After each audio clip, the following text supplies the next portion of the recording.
you can provide the right of review. Under 184(3), if 184(3) right of appeal is given in accordance with the Constitution, then as far خواہد صاحب پھر آپ اپنے لیے آپ ذرا سن تو لیجیے نا. آپ یہ سوال جو ہیں ذرا آپ سن تو لیجیے نا. یہ جو سوال ہیں ان کو اتنے ایزیلی برش اسائڈ نہ کیجیے, ذرا سنیے پلیز. آپ غور و فکر سے, ہم نہیں چاہتے ہیں کہ آپ فی البدی کوئی جواب دے دیں جو پھر آپ کے لیے مشکل ہو. ہم اسی لیے آپ کو کہہ رہے ہیں ہر سوال نوٹ کر لیجئے, آرام سے جواب دے دیجئے. آپ خود اپنے لیے مشکلات کھڑی کر رہے ہیں, ہر سوال کے جواب دینے لگتے ہیں. ہم تو صرف آپ سے سوال پوچھیں, نوٹ کر لیجئے گا آگے چل کر کے, ٹھیک ہے. ہم دیکھیں, ہم ایک دوسرے سے ادھر بحث کرنے نہیں بیٹھے ہیں. ہم آپ کے سننے کا, آپ نے چیلنج کیا ہے ایک قانون کو کہ یہ غیر آئینی ہے. یہ بہت فرق ہوتا ہے کہ ایک کہنے کے لیے کہ مجھے یہ قانون پسند نہیں ہے. ذرا آپ پلیز نہ خاموش رہیے 2 منٹ, ہم بھی آپ کو سن لیتے ہیں خاموشی سے, آپ بھی تھوڑا سا تحمل کا اظہار کر لیں. تو یہ بہت سے قانون ہیں شاید مجھے بھی نہیں ذاتی طور پہ پسند ہوں, مگر میں نے حلف اٹھایا ہے کہ میں آئین اور قانون پہ عمل کروں گا, تاکہ انلیس کہ میں اس کو سٹرائک ڈاؤن کر لوں قانون کو, وہ ایک الگ بات ہے کہ یہ الٹرا وائریز دا کانسٹیٹیوشن ہے. تو آپ نے کہا my personal opinion doesn't matter, تو آپ کی بھی پرسنل اوپینین کی کوئی حیثیت نہیں ہے. آپ کو آئینی جواب ہر دینا ہے کہ یہ اس شک, آپ نے ایک بحث میں ایک آرٹیکل آئین کا آپ نے ریفر نہیں کیا کہ یہ کس آرٹیکل کے تصادم میں ہے. دوسری بات آپ نے جو بالکل نظر انداز کر رکھی ہے, یہ ہم نے سیوموٹو کیس نہیں لیا.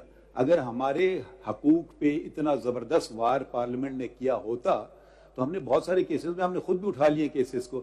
یہ تو آپ ہمارے طرح سے وہ ڈیفینڈر طور پہ رونما ہوئے ہیں اور کہا یہ جنگ میری ہے, ٹھیک ہے. یہ صرف پروسیجر میٹر ہے, کس میں کسی کی رائٹ غائب نہیں ہو رہی, کسی کی رائٹ ایک رائٹ کنفر ہو رہی ہے, کسی کی رائٹ چھینی نہیں جا رہی ہے.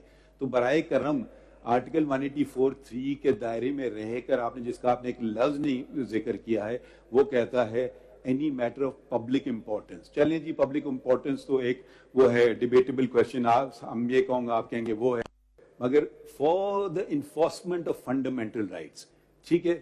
یہ اس کے پریمبل میں انہوں نے فنڈامنٹل رائٹس کا تذکرہ کر دیا ہے, جس کو آپ نے بس نظر انداز کر دیا. ٹھیک ہے, یہ بہت اچھی بات ہے کہ آپ میرے حقوق کے لیے جنگ لڑ رہے ہیں, مگر یہ میرے حقوق اور آپ کے حقوق کی نہیں بات ہے, یہ آئین کی بات ہے اور لوگوں کے حقوق کی بات ہے. یہ آرٹیکل 10(a) کا حوالہ دیتا ہے, آرٹیکل 25 کا دیتا ہے. تو آپ کھڑے ہو رائے, آپ کالم لکھیے اخبار میں, ہمیں صرف اور صرف آئینی بحث کیجئے کہ یہ 184(3) کا جو ہم جو پاور آج استعمال کر رہے ہیں, یہ ہم اپیلیٹ پاور نہیں استعمال کر رہے ہیں, نہ کوئی ہائی کورٹ نے کوئی فیصلہ کیا ہے جو ہم بیٹھے ہوئے ہیں ایز آف رائٹ اپیل سن رہے ہیں, petition for leave to appeal سن رہے ہیں. ہم اوریجنل جوریسڈکشن میں بیٹھ گئے, اس کی بہت محدود چیزیں, مجھے بہت سی چیزیں قانون میں شاید ناپسند ہوں, میں یہ نہیں کہہ سکتا ہوں کہ جی اس کو ایسا نہیں کرنا چاہیے تھا. تو آپ برائے کرم آپ نے ایک seeking enforcement of fundamental right سے تو آپ نے کچھ بحث ہی نہیں کی ابھی. ذرا آپ پلیز, اور ہر بات کو آپ نوٹ کیجئے. اگر آپ تو بس آپ ہر چیز کو جواب دینے لگتے ہیں بغیر سوچیے. ہر بات کی بہت اہمیت ہوتی ہے. میرے کولیگ کی جو سوال ہیں وہ بڑے اچھے سوال ہیں, ذرا غور و فکر چاہتے ہیں اور پھر جواب دیتے ہیں. اگر آپ جلدی سے کریں گے پھر آپ کو دوبارہ موقع نہیں دیں گے, پھر کہیں گے اب مجھے اچھا جواب آ گیا. اب آپ پلیز 184(3) کے تقاضے بھی پورے کر لیں. آپ کی بالکل 184(3) کے تقاضے انشاءاللہ میرا ایک سوال بھی نوٹ کیجئے. کے پی آن دا بارڈر پلیز. آپ کیا سوچتے ہیں this act has been passed in the public interest? کیونکہ section 5 sub section 2 says on the contrary. It appears that to do away with some of the decisions which were passed in the previous years under Article 184(3) of the Constitution, کیونکہ commencement ان کی کر دی ہے اور اس میں کوئی limitation بھی نہیں ہے. تو یہ پبلک انٹرسٹ میں پاس ہوئے یا پرسنل انٹرسٹ میں ہوئے؟ Yes, your point is noted, sir. I will not answer now. I'll answer it later. Mr. Khwaja, another question. Please ایک اور note کر لیں. We have two provisions in the Constitution. One is Article 191, which relates to Supreme Court, and the other is 202 of the Constitution which relates to High Court.